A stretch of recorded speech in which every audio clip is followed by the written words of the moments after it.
Our essential question was to identify a connection between how poverty leads to desperation and eventually savagery. Specifically in Oakland, rural West Virginia, Arkansas, and immigrant communities in Chicago. The first city we looked at was Oakland.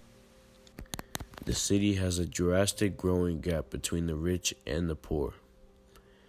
In neighborhoods where violence is a serious problem, there are high rates of unemployment, low education levels, and 30,000 people below the poverty line. In order to provide for themselves and their families, people resort to crime out of desperation. Impoverished communities have very little resources available to them that allow them to escape poverty, and drugs is one of them.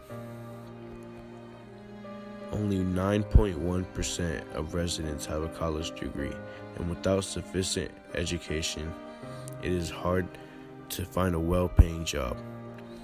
Most jobs are available but are very labor-intensive and have very low pay.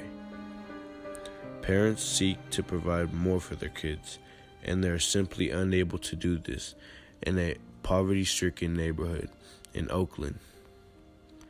Children who become young adults will drop out of school to support their family, further continuing the cycle of poverty and lack of education.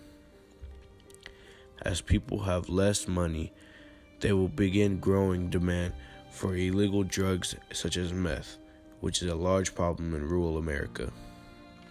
Rural areas have one of the highest rates of substance abuse. This need for drugs allow more drug dealers to sell drugs, causing furthermore and more drug-related crimes and more people to be trapped into the poverty cycle.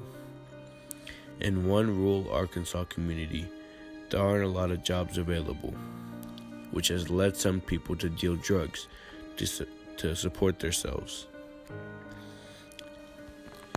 People resort to substance abuse to take themselves away from the reality of their problems that they are faced with. In this case, many of these people are faced with horrible economic situations which lead to widespread poverty. The last group we looked at was an immigrant community of Chicago, which was different from all the other places. Many stereotypes portray immigrants as more likely to commit crimes. This, however, is not the case. According to a study done by Harvard University sociologist Robert Sampson, immigrants, despite living in impoverished neighborhoods, were 45% less likely to commit violent crimes than third-generation Americans. This is because immigrants come to America in search for a better life than the country they previously lived in.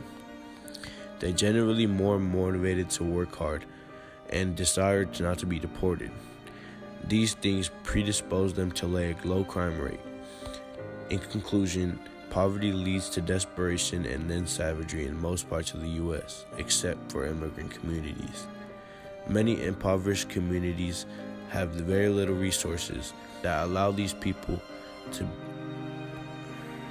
escape the cycle of poverty. This makes them resort to violent crimes and substance abuse.